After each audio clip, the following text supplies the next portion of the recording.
Hello, and welcome to the first regular episode of Around the Verse in 2017. Last week, we featured a special ATV which unveiled a first real look at our alien languages, specifically the Vandal and Xi'an, or Zhan, as we learned that's how the military pronounces it.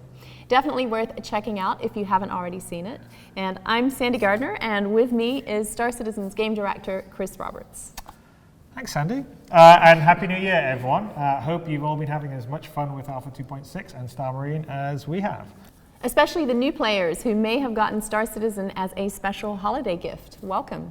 Yes, speaking of gifts, look at this. This is amazing. So this is a fairly large Caterpillar model that was 3D printed and painted and assembled. Has a really cool cutaway back over here. You can even see like one of the crew members, I think, moving cargo around, like different moving parts. So this was done by Mark, Deadweight Fig, and his son, who did it for us as a present. So thank you so much. And also they not just did this larger model, which luckily enough is for me, so that'll have a pride of place, thank you very much. But there's also smaller 3D printed Caterpillars and Cutlass, and even a Buccaneer, which is actually really cool. It even has like its little guns on the bottom and everything. So awesome, thank you so much. The smaller ships are for the ship team, who I know will be incredibly excited to see this. I mean, they love building the ships and seeing how everyone gets excited by them and doing their own sort of 3D modeling of them and printing of them. And so it's totally awesome. And this is one of the many reasons why I think Star Citizen is so special, is because we have such an amazing community that's like so into the universe and the world, and you know, do cool stuff like this. So yeah, it's really awesome. Thank you so much. Anyway, very happy.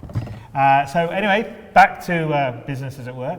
Things are already well underway in our studios as we focus on our next milestones and up-and-coming patches. After any major release, like 2.6, we make sure we take all the information we learn and properly adjust our production moving forward. So there's a ton of discussions and postmortems going on right now. Directors and producers from all our studios have been here in LA this past week and the beginning of this week, meeting and planning and working through our whole schedule for this year. So we got a lot of work to do, but a lot of cool stuff to be done. Also, for the new year, we began making adjustments to all the content we create every week to incorporate a lot of the great feedback we've been getting. Old favorites like Lore Makers and Bug Smashers will be sticking around, but we are experimenting with adding a few new shows to the lineup. So last week saw the premiere of our new Friday live stream show, Star Citizen Happy Hour, where various team members and streamers will play and discuss the game, which I think is the important bit, is they're discussing the game, so you get sort of developer insight in why things are the certain way they are. The first happy hour had design director Todd Pape and senior producer Alex Marshall answering questions from the backers and providing some great info on Star Marine. It was definitely a great start, and I'm looking forward to seeing what community managers Jared and Tyler will have in store for us tomorrow. Yeah, it'll be pretty cool. Yeah, also, since our community has grown so much, we decided that our coverage of it needed to grow too. The community update portion of ATV will be moving to its own show on Mondays called Citizens of the Stars, which will be premiering in the upcoming weeks. Yep, I saw a pilot of it and it was looking quite fun actually, so that's great. ATV has a few other changes as well. While we still provide detailed behind the scenes insight into the game's development, we're building our feature stories with a more global approach to better represent how our team works together rather than focusing on one studio for each episode. So we'll still have a studio update per local studio, but the background feature isn't necessarily going to be from that studio, and it'll be more sort of in-depth, 10, 15, 20-minute piece instead of the shorter 4 or 5 minute pieces we've had. So let's first go to the LA office and see what they have been focusing on. Yep. Happy New Year, everyone. I'm senior producer Eric Kyron Davis here with your studio update. We're cranking through some really exciting things out here in LA, so I want to give you a quick glimpse into what we're working on. Filling a universe with unique clothing is no easy task, and as you'd expect, clothing and outfit production is in full force with our character team. One example that's currently in production is our Explorer flight suit. You may remember early concepts of this suit from a while ago, but the idea being that different suit types will offer customizable options, each providing advantages and disadvantages for ultimately enabling different styles of gameplay. We're also deep into the polishing process for different head options as well as hair, and they're going through some thorough rounds of feedback to put them in your hands at the highest quality as soon as possible. We're also diving deeper into production on the Drake Buccaneer, which, if you're following along on the ship pipeline steps, we've moved into the gray box phase since we last talked. As of today, we've already completed the fuselage, engine, wings, and front landing gear. We'll be moving on to the nose, cockpit, and the rear landing gear before going on to our final art pass. Now, engineering has had a lot going on, such as Radar 2.0. The main reason we're revising the radar system is so that it can easily take advantage of Item System 2.0 and also provide us an opportunity to clean things up and redesign things just slightly. We're also far into the mega map code, specifically loading and unloading of object containers, which will open up a universe of options in the PU and beyond. Well, that wraps us up for this week's update. Thank you for joining us and see you soon. Love seeing those new hair options. Seems like everybody came back, thank you. Seems like everybody came back to the office ready to dive back in, and it feels like we've already started making some great progress. Definitely. I'm also really excited about the Buccaneer coming together. As we can see, there's a really cool little, where is it? Yeah, Buccaneer, look at that.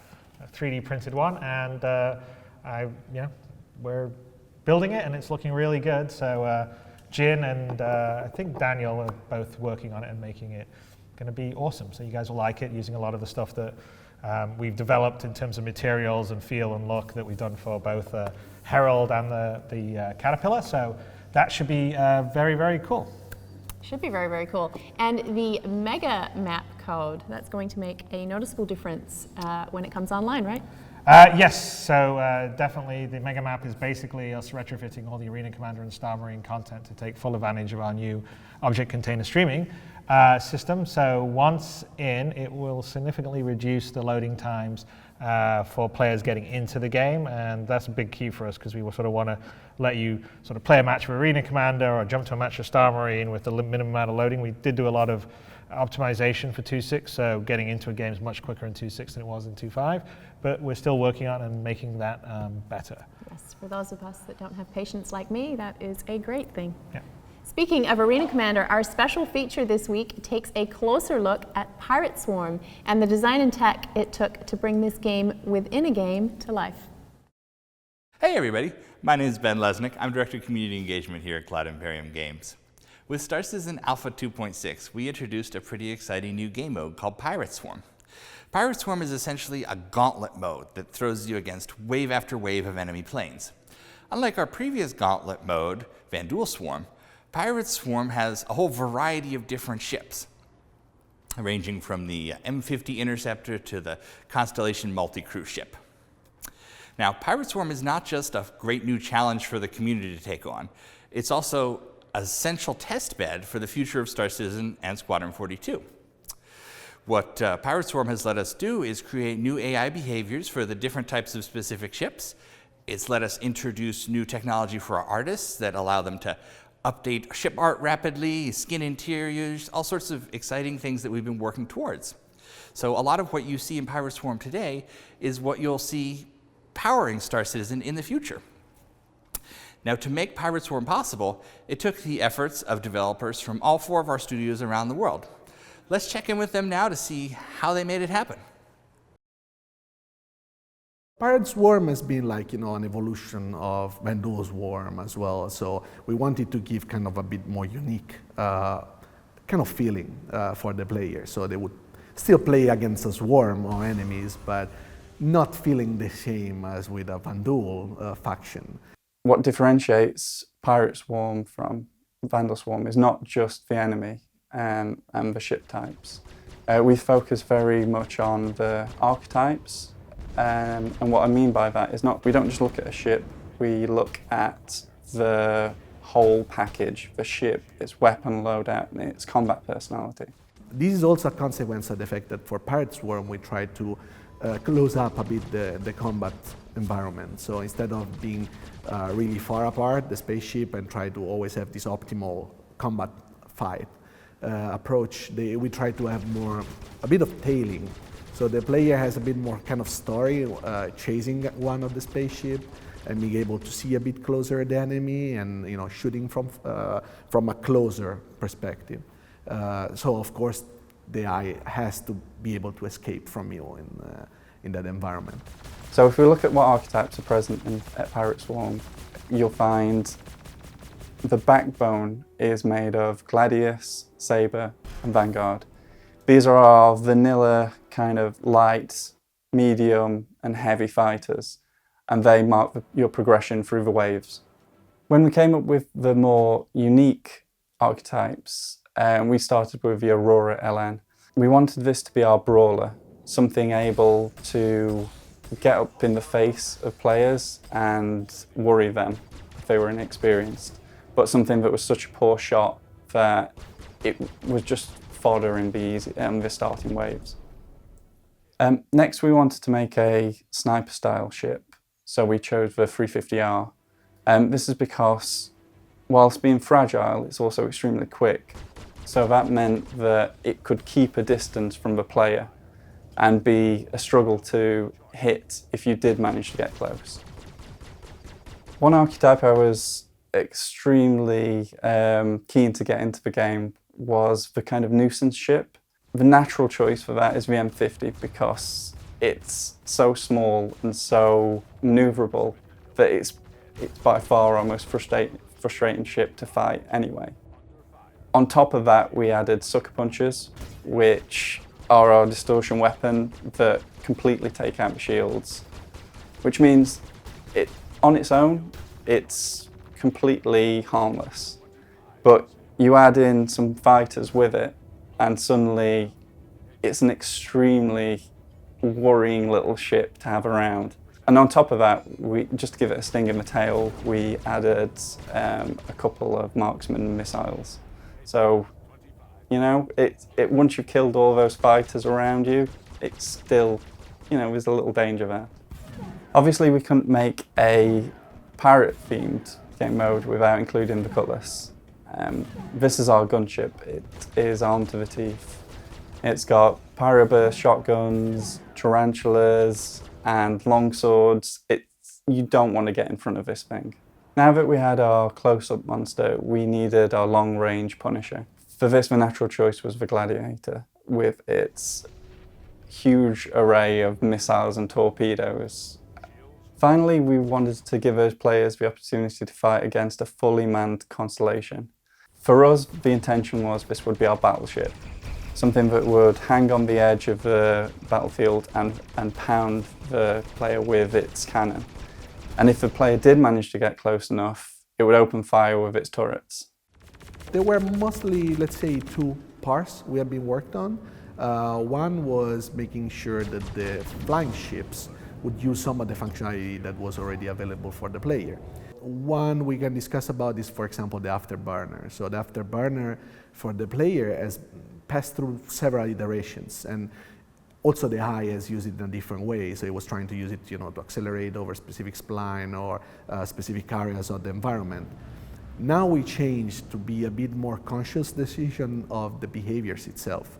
So when the pirates try to escape or break out from the player chasing, then they can use the afterburner and get this kind of extra travel boost, so they can, let's say, be a bit further away from the player and try to occupy some space that allows them to attack the player in a bit easier and safer way. Another one has been the usage of specific new behaviors that we tweaked, especially for escaping and break. So we try to make it a bit more dynamic. Subsumption work is our big goal, and we try to have all characters driven by activities and sub-activities, so they have jobs. So a pilot will have a pilot job, or a guy that controls a turret or the shields of a specific spaceship will have their own activities to do their jobs. So the idea is that even Vandal Swarm and Pirate Swarm will benefit of all these improvements we will do in the future. So eventually we will try to create more coordination in the crew of each ship, so that a pilot can try to chase one target while one turret is attacking him, but maybe the spaceship is composed by different turrets. So some other player that is in the level can be also attacked by the same ship and so on. So it just creates a bit more natural feeling. So with a lineup sorted for 2.6, what we're going to be focusing on for 2.6.1 are the aces. Now, notionally, these guys are the best pirates there are, so they should have the best weaponry on their ships. And that's what the route we're going to take. We're going to give them the most overpowered weapons that their ships can handle. So in conclusion, 261, get ready, because Pirate Swarm is going to get even harder. So that's how we teach our characters to think and fight. But that's not much good if we don't have cool ships for them to fly. And for Pirate Swarm, we wanted to update our existing ships with some of the new technologies that are coming down the pipeline. A lot of the updates we've done are showing off technology you're going to see in Squadron 42 and Star Citizen in terms of ship customization and just our ability to rapidly update ships for particular purposes. Let's go over to some of the artists who worked on the mode to see how they did it. For the Pirate Swarm, we went ahead and made custom pirate skins for our ships. For the pirate skin, it was decided to go with a crimson red and black scheme, which gives the ships a little bit of a menacing look, which is good for a pirate ship. Then we go into the material and start tinting the main color channels for the hull. The scheme that was chosen should also make it easier to identify a pirate ship amidst all the other ships out there, some of which will have colorful custom paint schemes and such. The crimson red is also supposed to stand out against other red-colored paint jobs that will be out there.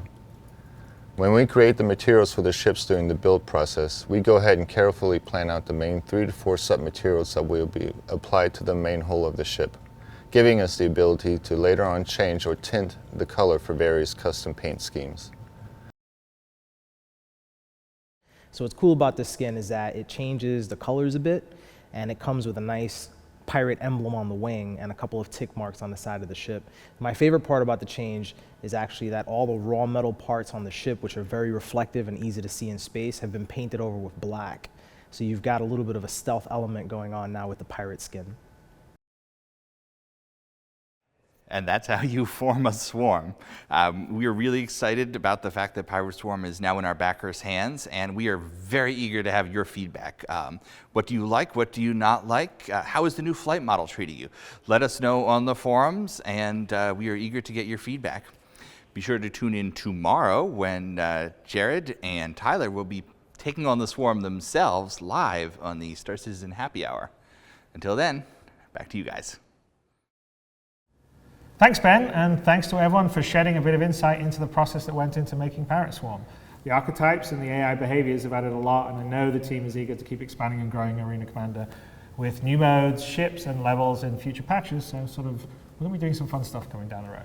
And it was fun seeing how all the different studios contributed. While they all have their own specialties, it's a nice reminder how the entire team is really just one big dev family. Yeah, great to have a couple of different accents mixed in there, so we got the English and the American and Australian on your side. Yeah. Well, that's all for today's show. As always, we'd like to thank our subscribers for helping us produce all our extra content and behind-the-scenes shows. Let us know on the website what you think of the changes and all the new shows as they come online. Yeah, or let us know on Spectrum if you're some of the testers helping us try out our new social tools. Backer testing is a big part of what makes Star Citizen what it is. And we could not do all of this without your help and support, so thank you. And Spectrum we would like feedback on, because that is going to be our new platform coming forward, so have fun with it. And to start your weekend off right, make sure to tune in tomorrow for our new live stream, Star Citizen Happy Hour.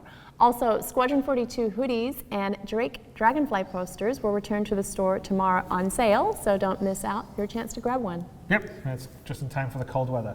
So until then, we will see you around the verse.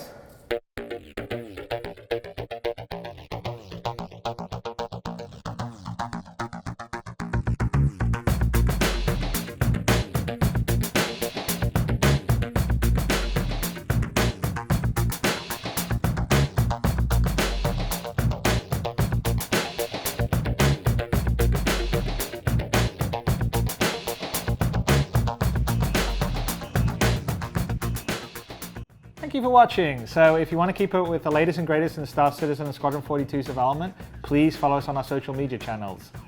See you soon.